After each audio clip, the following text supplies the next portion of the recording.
ಶಿವಮೊಗ್ಗದಲ್ಲಿ ಒಂದೇ ಕಾರ್ಯಕ್ರಮದಲ್ಲಿ ಈಶ್ವರಪ್ಪನವರು ಮತ್ತು ರಾಘವೇಂದ್ರ ಅವರು ಕಾಣಿಸಿಕೊಂಡಿದ್ದಾರೆ. ಮುಂಚೆ ಆಗಿದ್ದಿದ್ರೆ ಇದೇನು ವಿಶೇಷತೆ ಆಗಿರಲಿಲ್ಲ.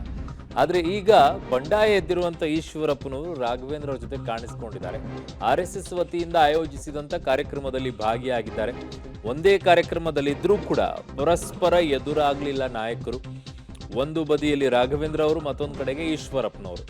ಯುಗಾದಿ ಉತ್ಸವದಲ್ಲಿ ಸ್ವಯಂ ಸೇವಕನಾಗಿ ಪಾಲ್ಗೊಂಡಿದ್ದೇನೆ ಅಂತ ಶಿವಮೊಗ್ಗದಲ್ಲಿ ಬಂಡಾಯ ಅಭ್ಯರ್ಥಿ ಈಶ್ವರಪ್ಪನವರು ಹೇಳಿಕೆಯನ್ನ ಕೊಟ್ಟಿರೋದು.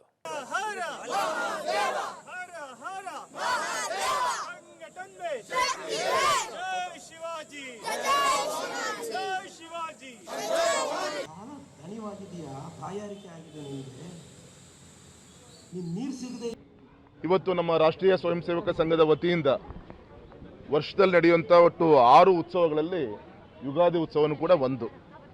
ಆದರೆ ಈ ಬಾರಿ ಯುಗಾದಿ ಉತ್ಸವ ಮತ್ತು ನಮ್ಮ ರಾಷ್ಟ್ರೀಯ ಸ್ವಯಂ ಸೇವಕ ಸಂಘದ ಸಂಸ್ಥಾಪಕರಾದಂಥ ಡಾಕ್ಟರ್ ಹೆಡ್ಗೆ ಅವರವರ ಒಂದು ಜನ್ಮ ದಿನಾಚರಣೆ ಕೂಡ ಇವತ್ತೇ. ಹಾಗಾಗಿ ಇವೆರಡೂ ಕೂಡ ಕೂಡಿ ಬಂದಂಥ ಒಂದು ಸುಯೋಗದ ಒಂದು ದಿನ.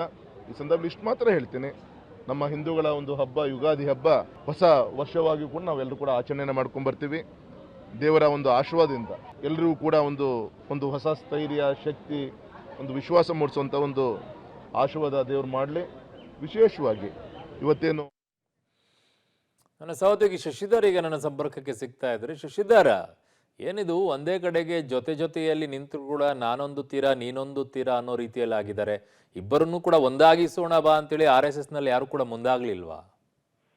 ಖಂಡಿತವಾಗಿಯೂ ಅರುಣ್, ಈಗಾಗಲೇ ಏನು ನಮ್ಮ ಪುತ್ರ ಹಾವೇರಿಯಲ್ಲಿ ಟಿಕೆಟ್ ಕೈತಪ್ಪಿದ್ದಕ್ಕೆ ಈಶ್ವರಪ್ಪ ಅವರು ಈಗಾಗಲೇ ಬಿಜೆಪಿ ವಿರುದ್ಧ ಬಂಡಾಯ ಸಾರಿದ್ದಾರೆ. ಜೊತೆಗೆ ಶಿವಮೊಗ್ಗ ಲೋಕಸಭಾ ಕ್ಷೇತ್ರದಿಂದ ನನ್ನ ಸ್ಪರ್ಧೆ ಖಚಿತ ಅಂತ ಕೂಡ ಈಗಾಗಲೇ ಸ್ಪಷ್ಟಪಡಿಸಿದ್ದಾರೆ. ಈ ಹಿನ್ನೆಲೆಯಲ್ಲಿ ಇಂದು RSS ವತಿಯಿಂದ ಯುಗಾದಿ ಉತ್ಸವವನ್ನ ಶಿವಮೊಗ್ಗದ ಆದಿಚುಂಚನಗಿರಿ ಶಾಲೆ ಆವರಣದಲ್ಲಿ ಆಯೋಜಿಸಲಾಗಿತ್ತು. ಈ ಒಂದು ಯುಗಾದಿ ಉತ್ಸವಕ್ಕೆ RSS ಏನು ಆಯೋಜನೆ ಮಾಡಿತ್ತು, ಯುಗಾದಿ ಉತ್ಸವಕ್ಕೆ ಈಶ್ವರಪ್ಪ ಹಾಗೂ ರಾಘವೇಂದ್ರ ಇಬ್ಬರು ಕೂಡ ಆಗಮಿಸಿದ್ರು. ಇಬ್ರು ಕೂಡ ನಾನೊಂದು ತೀರ ನೀನೊಂದು ತೀರ ಎಂಬ ರೀತಿಯಲ್ಲಿ ಒಂದೊಂದು ಬದಿಯಲ್ಲಿ ಒಬ್ಬೊಬ್ರು ಕುಳಿತಿದ್ರು.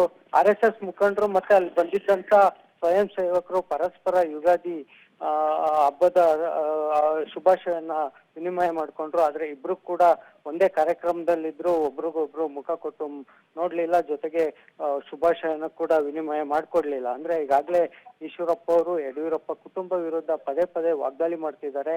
ಬಿಜೆಪಿಯಲ್ಲಿ ಒಂದು ಕಪಿಮುಷ್ಟಿಯಲ್ಲಿದೆ, ಅದನ್ನ ಶುದ್ಧೀಕರಣ ಮಾಡ್ಬೇಕು ಅಂತ ಹೇಳ್ತಿದ್ದಾರೆ. ಜೊತೆಗೆ ರಾಘವೇಂದ್ರನ ಸೋಲ್ಸದೆ ನನ್ನ ಗುರಿ ಅಂತ ಹೇಳ್ತಿದ್ದಾರೆ. ಹೀಗಾಗಿ ರಾಘವೇಂದ್ರ ಅವರು ಕೂಡ ಎಲ್ಲೋ ಒಂದ್ ರೀತಿ ಈಶ್ವರಪ್ಪ ಅವರ ವಿರುದ್ಧ ಅಸಮಾಧಾನಗೊಂಡಿದ್ದಾರೆ. ಜೊತೆಗೆ RSS ಮುಖಂಡರು ಕೂಡ ಅವ್ರನ್ನ ಒಂದು ಮಾಡುವಂತ ಕೆಲಸ ಮಾಡ್ಲಿಲ್ಲ. ಯಾಕೆಂದ್ರೆ ಈಗಾಗಲೇ ಬಿಜೆಪಿಯ ಹಿರಿಯ ಮುಖಂಡರು ಕೂಡ ಈಶ್ವರಪ್ಪ ಅವರ ನಿವಾಸಕ್ಕೆ ತೆರಳಿ ಸಂಧಾನ ಮಾಡುವಂತ ಕೆಲಸ ಕೂಡ ಮಾಡಿದ್ರು. ಆದ್ರೆ ಈಶ್ವರಪ್ಪ ಇದು ಯಾವುದಕ್ಕೂ ಕೂಡ ಬಗ್ಗಿಲ್ಲ. ಹೀಗಾಗಿ RSS ಮುಖಂಡರು ಕೂಡ ನಮಗೂ ಇದಕ್ಕೂ ಸಂಬಂಧ ಇಲ್ಲ ಅನ್ನೋ ಒಂದು ರೀತಿಯಲ್ಲಿ ಕಾಣ್ತಾ ಇದೆ. ಹಬ್ಬಕ್ಕೆ ಕರೆದಿದ್ವಿ, ಇಬ್ರು ಬಂದಿದ್ದಾರೆ, ಭಾಗವಹಿಸಿದ್ದಾರೆ, ಮುಗಿಸ್ಕೊಂಡು ಕಾರ್ಯಕ್ರಮ ಮುಗಿಸ್ಕೊಂಡು ತೆರಳಿದ್ದಾರೆ ಅನ್ನೋ ಒಂದು ಮನಸ್ಥಿತಿಯಲ್ಲಿ RSS ನವರು ಇದ್ದಂಗೆ ಕಾಣ್ತಾ ಇದೆ ಅರುಣ್. ಓಕೆ ಶಶಿಧರ್, ನಿಮ್ಮೆಲ್ಲ ಮಾಹಿತಿಗೆ ಧನ್ಯವಾದಗಳು.